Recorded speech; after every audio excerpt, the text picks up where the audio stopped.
Hello students, let's take a very beautiful problem of permutation combination from black book. This is a one or more than one choice problem. ठीक है, काफी अच्छा problem है. 4 digit number ABCD are non-zero distinct digits. तो ABCD will be chosen from 1 to 9. ठीक, and they are all distinct such that this is even.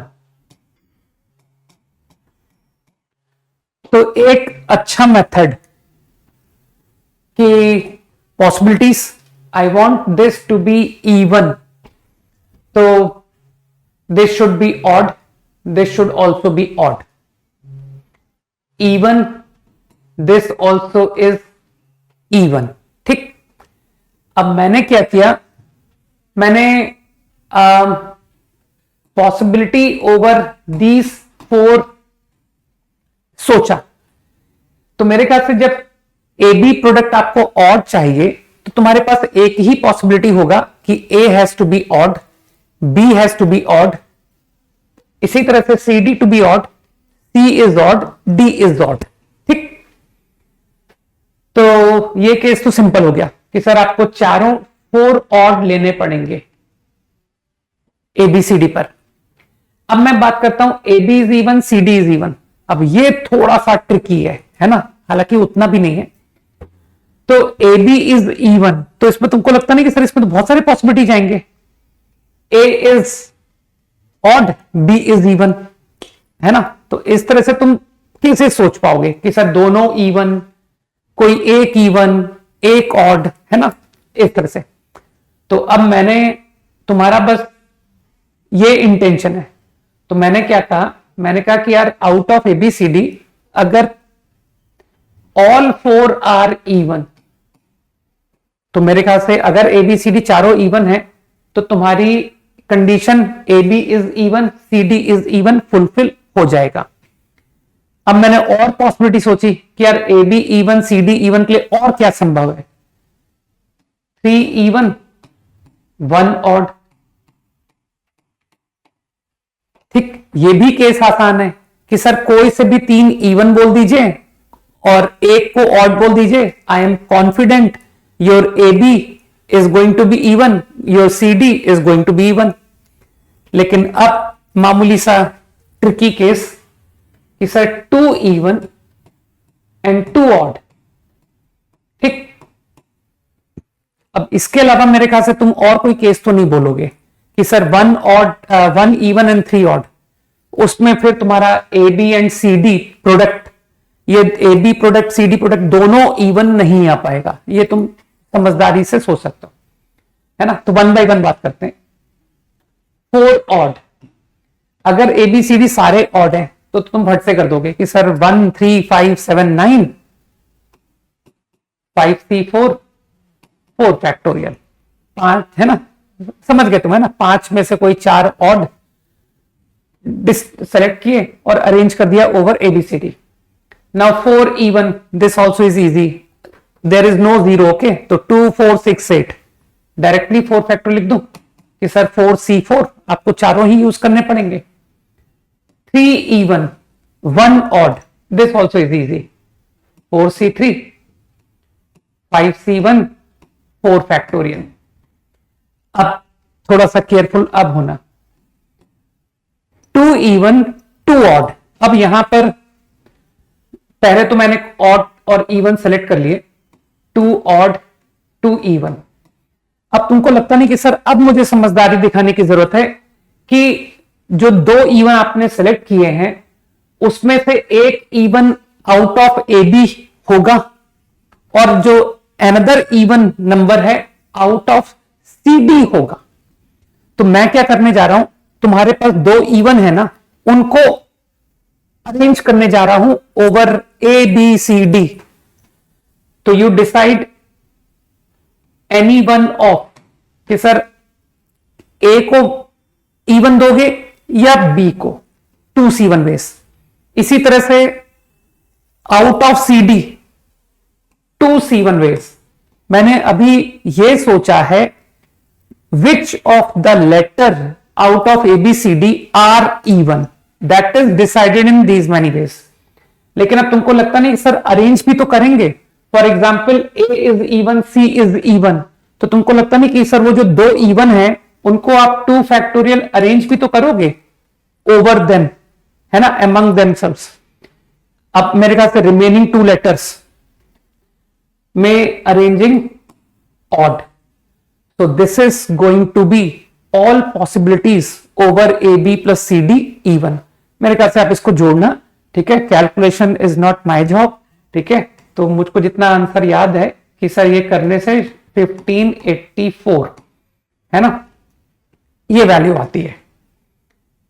एक minute सोच दो, हाँ यही आती है, ठीक है। करके देख लेना यार, है ना।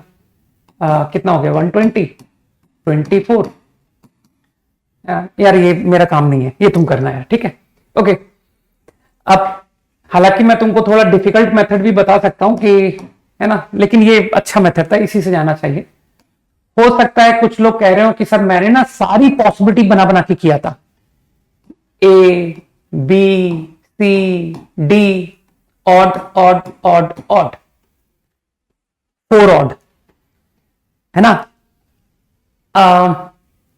मतलब AB is odd, CD is odd product. अब मुझे AB is even, CD is even, इसमें केसेस, है ना। मैंने कहा ना, मैंने पहले कह दिया कि मैं थोड़ा डिफिकल्ट लंबे मेथड पे जा रहा हूं। तुमको AB प्रोडक्ट इवन चाहिए ना, तो कोई एक पॉसिबिलिटी कि सर ऑड इवन। अब CD पर कॉन्सेंट्रेट करो, तुमको CD भी इवन चाहिए, तो तुम कहोगे sir CD odd even, even odd, even even, है ना, ऑल करस्पॉन्डिंग टू दिस। अब तुम कहोगे कि सर यही 3 possibilities corresponding to EO। Copy कर दो यार फटाफट।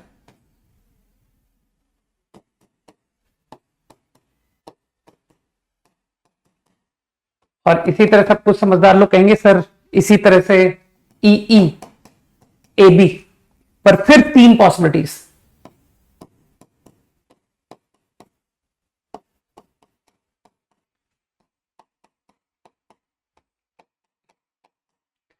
तो ये थोड़ा सा मतलब पेशेंस रख करके मैंने कर दिया, हालांकि ये भी इजी मेथड है, ठीक है ना। तो ये तो हो गया सर आसानी से, क्या कहते हैं 5C4 4 फैक्टोरियल प्लस, थोड़ा सा इंटेलिजेंटली देखना, I am taking care of all 3 cases, है ना, ऑड इवन। तुमने A को ऑड बोला है, मतलब 5C1। तुमने B को इवन बोला है 4 वेज, ठीक है। अब तुमने मुझे बोला है C and D, C is odd 4 ways, D is even 3 ways. अब तुमको लगता नहीं कि सर ये जो आपने सेकंड केस लिखा है इवन ऑड, इसका आंसर भी यही है, into 2 plus, now even even, even even का मतलब हुआ एक इवन ले चुका हूं, 3 इंटू 2, ठीक। अब थोड़ी सी बुद्धि लगाओगे तो तुमको फीलिंग आएगी कि सर ये जो केसेस है और ये जो केसेस है इनके आंसर सेम ही आएंगे। तो इफ आई डू इंटू 2, तो तुम समझ गए कि सर ये पूरा कवर हो गया। अब इस केस की बात कर लो, अब तो तुम समझदार हो कि सर अब कुछ दम नहीं बचा क्वेश्चन में। Even 5 ways, sorry not 5 ways, 4 ways, 4 ways, अगला even 3 ways. Now C and D odd even, odd का मतलब है 5 वेज, इवन का मतलब है 2 वेज।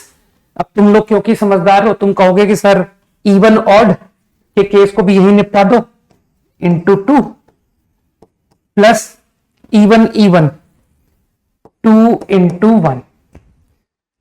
तो आई एम श्योर कि if you do calculation correctly this will also result in 1584। करके देख लो यार, ये आ गया तुम्हारा, ये नंबर तो 120 है, ये नंबर है 10 20 22 22 इंटू 12। अरे यार 22 इंटू 12 484 है ना। सही है 484, हाँ करेक्ट। प्लस 2 5 10 40, दिमाग में रखना 40, 24 प्लस 6 30, 30 इंटू 40 1200, 16 17, कुछ गलत हो गया, ठीक है ना, कुछ कहीं पर ओवर कॉन्फिडेंस में गलती हो गई होगी। 22 इंटू 12, अरे 22 इंटू 12 गलत है यार, बताओ। तुम लोग सोच रहे हो कि सर को मल्टीप्लाई करना तक नहीं आता है ना। कोई दिक्कत नहीं, नहीं आता तो नहीं आता, तुमको मुझसे अच्छा आता है ना। 264, हाँ तो अभी कितना है 12 14 15 15 84 इज परफेक्ट, गुड। चलो आंसर सही ध्यान था 1584। ओके तो अब मेरे ख्याल से तुम लोग ऑप्शन चेक कर लो यार, है ना। तो ऑप्शन आई थिंक 1584 क्या क्या आंसर है, divisible by 3, sum of digits, 4 से डिविजिबल बिल्कुल है, 7 से डिविजिबल करके देख लो, नहीं है ना, हाँ नहीं है, 11 से है, 3 ऑप्शंस करेक्ट। ओके चलो भाई, थैंक यू, बाय।